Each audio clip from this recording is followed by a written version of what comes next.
अप्रैल का जो माह है वो बहुत ही महत्वपूर्ण है, क्योंकि इस महीने में महापुरुष ज्योतिबा फूले जी, ज्योतिराव गोविंद राव जी की जयंती आती है और डॉक्टर भीमराव अंबेडकर संविधान निर्माता उनकी भी जयंती आती है। दोनों ही सामाजिक क्रांति के यहाँ पर महापुरुष हुए हैं। डॉक्टर भीमराव अंबेडकर तो महात्मा ज्योतिबा फूले को अपना गुरु मानते थे और उनको सामाजिक क्रांति का पितामह भी कहा जाता है। ज्योतिबा फूले ने यहाँ पर बड़े सुधार किए हैं, जिनके अंदर ये है कि गुलामगिरी नाम की उन्होंने पुस्तक लिखी और उन्होंने पहली बार सावित्रीबाई फूले जी, उनकी जो पत्नी थी, उनके साथ मिल कर के यहाँ पर लड़कियों के लिए स्कूल खोले, लड़कियों के लिए हॉस्टल खोले और उनके बेटे यशवंत राव ने यहाँ पर प्लेग की बीमारी से लोगों का इलाज करने के लिए अस्पताल खोला। इसी तरह से डॉक्टर भीमराव अंबेडकर ने भारत के संविधान का निर्माण किया, सब लोगों को वोट का अधिकार दिया और यहाँ पर महिलाओं के लिए जो इस देश की 50% से ज़्यादा 50% की संख्या में हैं, उनके लिए यहाँ पर हिंदू कोड बिल पेश किया, मनुस्मृति को जलाया और बौद्ध धर्म को ग्रहण किया। यदि हम उनके रास्ते पर चलते हैं तो आज जो हम देखते हैं कि भारत में जो अफरा तफरी का जो माहौल है वो समाप्त हो चुका होता, लेकिन हम उनके मार्ग पर चले नहीं। हमने उनका पंचशील का जो पट्टा है वो पहना नहीं और हम लोगों ने जो बौद्ध धर्म के जो सामाजिक संस्कार हैं वो सीखे नहीं, लोगों को सिखाए नहीं और यही कारण है कि आज जो है चारों तरफ अफरा तफरी का माहौल है। आज हम देख रहे हैं कि बहुजन समाज के अंदर जो बहुजन समाज का जो अभिन्न अंग है, जिनके अंदर हम कहते हैं कि ये चमार चूड़ा वर्ग है, तो चमार लोग तो डॉक्टर भीमराव अंबेडकर के प्रति अपनी कटिबद्धता दिखाते हैं, लेकिन चूड़ा बिरादरी के जो लोग हैं वो कमज़ोर होने के कारण से यहाँ पर अन्य जो बैकवर्ड क्लास के जो लोग हैं, नाई, धोबी, तेली, कुम्हार, जिनको हम कहते हैं कि ये भूमि मुक्त शूद्र है, इनके पास में भूमि नहीं है, उनकी तरह से यहाँ पर जो मनवादियों की जो पहली पार्टी है, हिंदूवादियों की, गांधीवादियों की कांग्रेस पार्टी, उसकी तरफ चले जाते हैं, क्योंकि वो उनको ललचा लेते हैं लोभ लालच दे करके।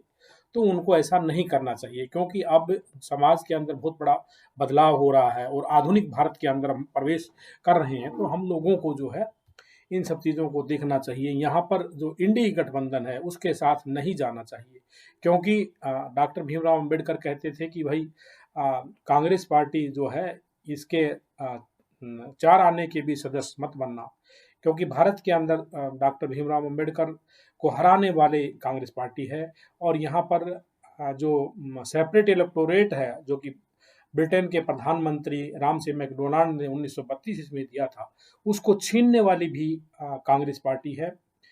और यहाँ पर वर्तमान के अंदर हम देखते हैं कि भाई जो लोगों को जो वोट का जो अधिकार जो मिला था सब लोगों को, बाबा साहब ने जो सब लोगों को अधिकार दिलाया था, गांधी जी ने वो केवल पढ़े लिखे लोगों तक सीमित किया था और उसको कम लोगों तक सीमित किया था, आज वो चल रहा है, तो ये उसी का ही किया हुआ है। तो यहाँ पर सभी लोगों को मिल करके ये देखना है कि ये दोनों जो लोग हैं या फिर दूसरी तीसरी जो पार्टी है, आम आदमी पार्टी, जो कि इन्हीं की शाखा है, ये जो पार्टियां हैं ये मनवादियों की पार्टियां हैं, हिंदूवादी गांधीवादियों की पार्टियां हैं और ये आर्य लोगों की पार्टियां हैं जो मध्य एशिया से आए हुए लोग हैं और ये भगवान देवता के नाम में लोगों को बेवकूफ़ बनाते हैं। और ये सब जो पार्टियां हैं मनवादियों की, हिंदूवादियों की, इनकी पहचान कर पाना इतना आसान नहीं है, लेकिन मैंने कुछ बिंदु निकाले हैं कि भाई ये सारी की सारी पार्टियां जो यहाँ पर जय हिंद का नारा लगाती हैं, वंदे मातरम का नारा लगाती हैं, यहाँ पर और भगवानी देवता ही जो काम करते हैं और यहाँ पर भारत माता की जय हो के नारा लगाते हैं, तो इन नारों के अंदर क्या है? इन नारों के अंदर ये है कि ये भगवान देवता को छुपाना चाहते हैं और ये चाहते हैं कि इस देश की जो यथास्थिति बनी रहे। कहने का मतलब ये है कि भारत के अंदर जो 6,743 जो जातियां हैं उनको ये निम्न मानते हैं, जबकि अम्बेडकरवादी जो लोग हैं, जो ज्योतिबा फुलेवादी जो लोग हैं, जो यहाँ पर जो लेफ्टिस्ट विचारधारा के जो लोग हैं वो कहते हैं कि सभी जातियां समान होती हैं। और ये भारत के संविधान में भी लिखा है, जैसे आर्टिकल 13 में है, आर्टिकल 14 से लेकर के 18 में लिखा है। तो ये लोगों के दिमाग से निकालना है और निकलवाना है कि यहाँ पर सभी लोग समान होते हैं। जैसे कि डॉक्टर का जो धर्म होता है कि भाई वो किसी का भी खून किसी में डाल देता है, तो वहाँ पर जातियाँ नहीं देखता, वो ब्लड ग्रुप देखता है। इसी तरह से गुर्दा है, उसका सीरम है, सीमन है, वो किसी भी बिरादरी का जो है किसी में डाल दिया जाता है। नोट लेते टाइम, वोट लेते टाइम, किसी भी समाज की सुंदर लड़की लेते टाइम, किसी की जमीन लेते टाइम, और लेने के टाइम पे कोई बिरादरी नहीं है, लेकिन जो देने के टाइम पे बिरादरी आ जाती है। तो ये ऐसे जो सातिर जो किस्म के जो लोग हैं यहाँ पर, मनुवादी, हिंदूवादी, गांधीवादी जो लोग हैं, उनकी जो पार्टियां, उनसे सावधान रहना है। और उनसे ज़्यादा सावधान तो उनके चमचों से रहना है, उनके दलालों से रहना है जो इंडी गठबंधन के अंदर आए हैं। यदि बहुजन समाज के अंदर बहुजनों की आज पार्टियां बन गई हैं, तो उन पार्टियों को अपना विकल्प बनाएं और उन्हीं को ही वोट दें। तो बहुजन समाज के अंदर जो सबसे बड़ी पार्टी है बहुजन समाज पार्टी, जो इस देश के अंदर वोट बैंक के हिसाब से जो है तीसरे नंबर की पार्टी है, और रैली के हिसाब से वो पहले नंबर की पार्टी है। लेकिन छल और दूसरे कारणों से उनको जो है उनको हराया जाता है। तो आज सभी लोगों की ये जिम्मेवारी बनती है, जो इस देश के अंदर 90% जो लोग हैं, 52% बैकवर्ड क्लास के लोग, 7.5% शेड्यूल ट्राइब्स और 15% शेड्यूल कास्ट और 10.5% जो यहाँ पर रिलीजियस कन्वर्टेड जो लोग हैं, ये लोग जो हैं 85% बन जाते हैं। और जो ये आंकड़ा है ये 1931 का है, जो कि 52 का जो मंडल कमीशन है उसके अंदर बताया गया था। वैसे वर्तमान जो आबादी है वो 90% से भी मूल निवासी बहुजनों की ज़्यादा है। तो इन लोगों को एक होकर के यहाँ पर बहुजन समाज की जो पार्टियां हैं उनको विकल्प बनाना है, उन्हीं को ही जितवाना है। तभी जा करके आपके जो लोकतांत्रिक जो बातें हों वो पूरी होंगी। जैसे कि कहने में तो सभी लोग कहते हैं कि भाई इस देश के अंदर संविधान को ख़त्म कर दिया है, लेकिन जो मुख्य बात है वो नहीं जानते कि संविधान में क्या ख़त्म कर दिया है। सभी लोग कहते हैं लोकतंत्र को ख़त्म कर दिया है, लेकिन वो नहीं जानते कि क्या ऐसा ख़त्म कर दिया है। तो मैं आपको कुछ सेकंडों में, कुछ मिनटों में आपको बता रहा हूँ कि संविधान में क्या खत्म किया। आज मनवादियों की पार्टियों ने यहाँ पर ज्वाइंट इलेक्टोरेट बना के रखा है, जिसके अंदर ये व्यवस्था है कि भाई जो राजनीतिक चमचे तैयार करने हैं, हर बिरादरी के अंदर राजनीतिक चमचे तैयार करने हैं, विशेषकर शेड्यूल कास्ट के अंदर राजनीतिक चमचे तैयार करने हैं। क्योंकि जो भूमिहीन जो शूद्र हैं, भूमि मुक्त जो शूद्र हैं, उनको तो कैसे भी राजनीति के अंदर कोई शेयर नहीं मिलता है। और शेड्यूल कास्ट के अंदर ऐसे लोगों को तैयार करना है जो पार्टी विशेष के नुमाइंदे हों और समाज की बात नहीं उठाते हों। इसी तरह से दूसरे लोगों के अंदर भी इन्होंने ऐसे लोगों को तैयार करना है जो उनके समाज की बात नहीं उठाएं, किसी जाति विशेष की बात नहीं उठाएं और वो पार्टी विशेष की बात उठाएं। तो ये राजनीतिक चमचे तैयार करने का जो काम है, ये कांग्रेस पार्टी ने 1932 ईस्वी में किया था। और इसी तरह के जो चमचे हैं अब महिलाओं के अंदर तैयार करने की बात हो रही है।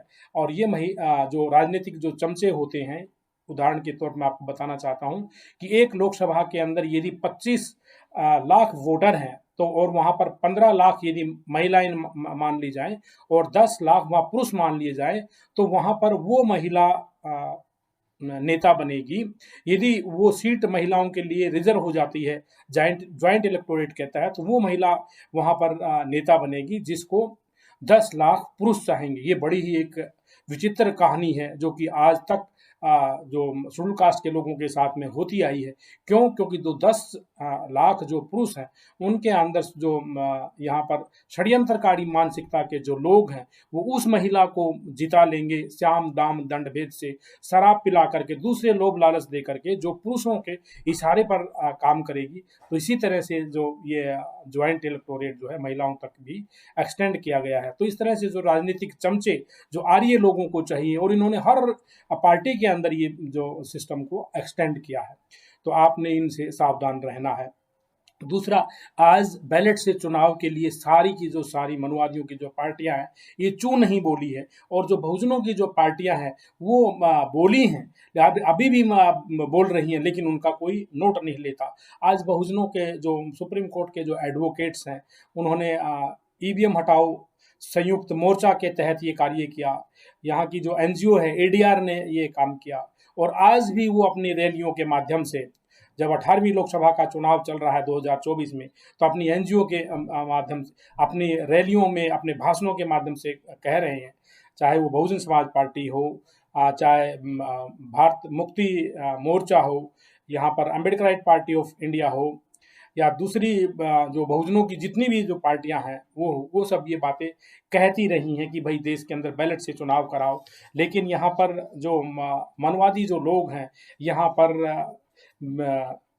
जिस तरह से बिल्ली दूध की रखवाली बैठ गई है, ऐसे यहाँ पर संवैधानिक संस्थाओं में बैठ गए हैं, और ये जो है अपने आकाओं के इशारे पे काम करते हैं, और इन्होंने न्याय को यहाँ पर तार तार कर दिया है।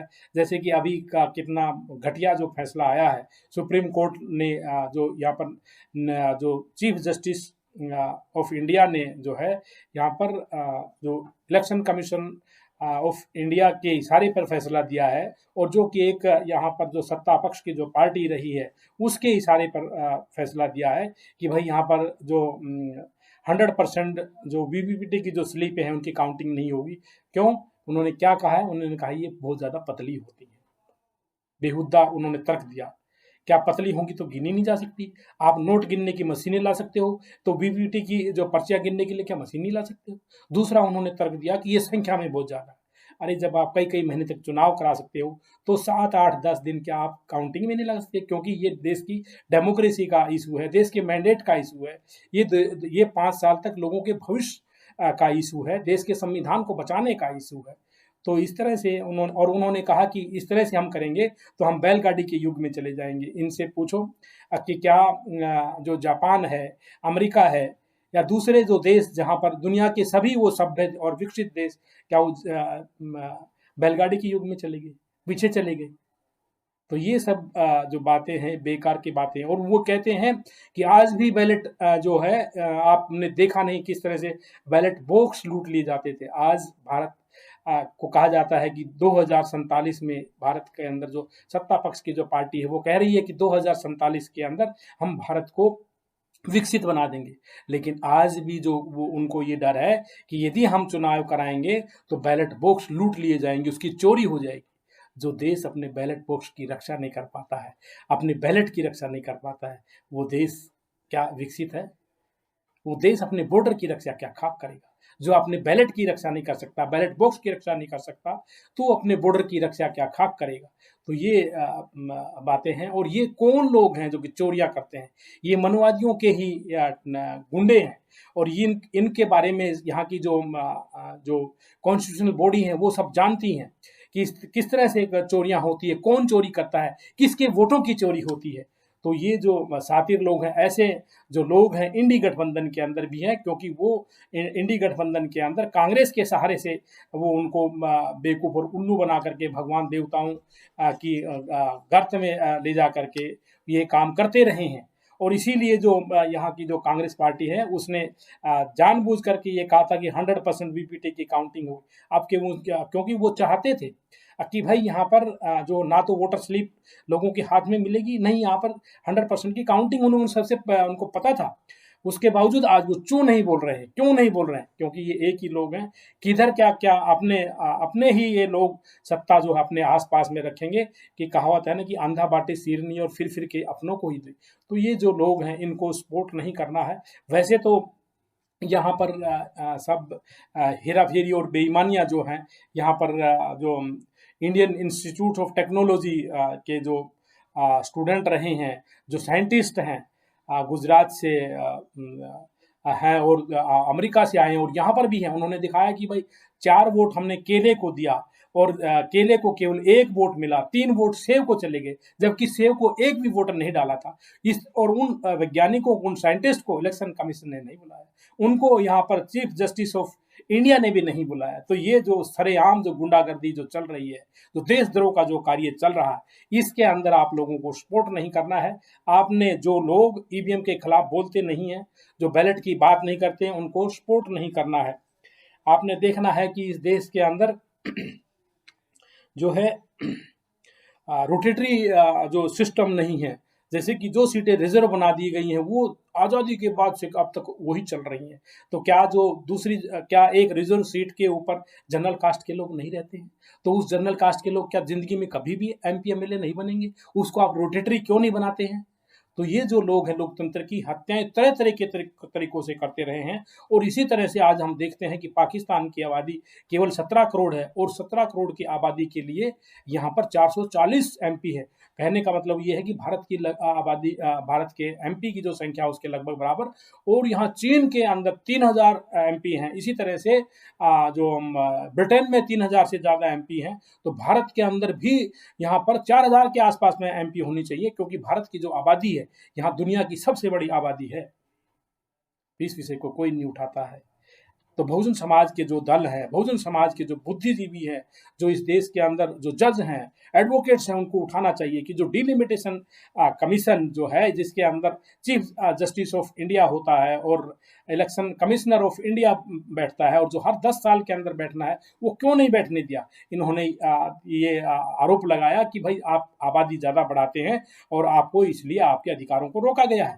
तो ये जो दुर्भाग्यपूर्ण जो कार्य है, अगर आज यदि वर्तमान आबादी के हिसाब से यदि डिलिमिटेशन कमीशन बैठता तो आज भारत के अंदर 7 कमीशन बैठने चाहिए थे, लेकिन अभी तक केवल 3 कमीशन ही बैठे हैं। तो ये सब जो जानना जरूरी है कि भाई जो कॉन्स्टिट्यूशन के अंदर क्या नहीं होने दिया, कि वोट को यहाँ पर आधार कार्ड से नहीं जुड़ने दिया, सब लोगों का वोट नहीं बनने दिया, और विशेषकर जो गांव देहात से शहरों के अंदर जो लोग आए उनका जो है वोट नहीं पड़ने दिया और उनको फिर वापस भगा दिया गया। तो इस तरह से जो लोगों को परेशान करना, ये लोकतंत्र नहीं है, ये संविधान की बात नहीं है।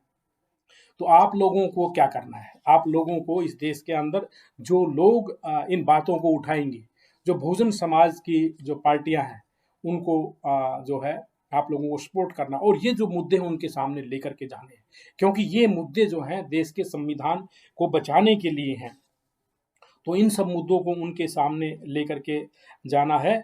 और जो जनरल वाली जो सीटें हैं, नॉन रिजर्व जो सीटें हैं, उसके ऊपर बहुजनों की जो पार्टियां हैं, बहुजन समाज पार्टी है, दूसरी जो पार्टियां हैं, जहां पर बहुजन समाज पार्टी यदि अच्छा कैंडिडेट नहीं देती है तो वहां पर जो दूसरे जो पार्टियां हैं उनको आपस में भाईचारा और तालमेल करके उन लोगों को जीतना है और जिताना है। यहाँ पर हम देखते हैं कि आज महिलाओं की क्या दुर्दशा है। कल तक महिलाओं को कहते थे कि हम यहाँ पर 33% देंगे, आज देख लेना, उनकी जान लेना कि कितने परसेंट टिकटें मिलेंगी। महिलाओं को 2, 3, 4, 5% से कोई ज़्यादा टिकटें नहीं मिलेंगी, जबकि उनकी संख्या तो 50% है। तो यदि संविधान में प्रावधान नहीं हुआ तो पार्टियां तो टिकट दे सकती हैं, लेकिन इनकी मंशा कैसी है? जो ये नारे लगाते हैं कि भारत माता की जय हो, वंदे मातरम, और महिलाएं सीता होती हैं, गीता होती है, देवी होती है, तो उन देवियों को कितने परसेंट टिकटें मिलेंगी, इनकी देख लेना कैसी अंतरात्मा है। तो ऐसे जो छलिया जो लोग हैं, दोगले चरित्र के लोग हैं, ऐसे लोगों से सावधान रहना है। हमने अपना मीडिया खुद जो है बनना है।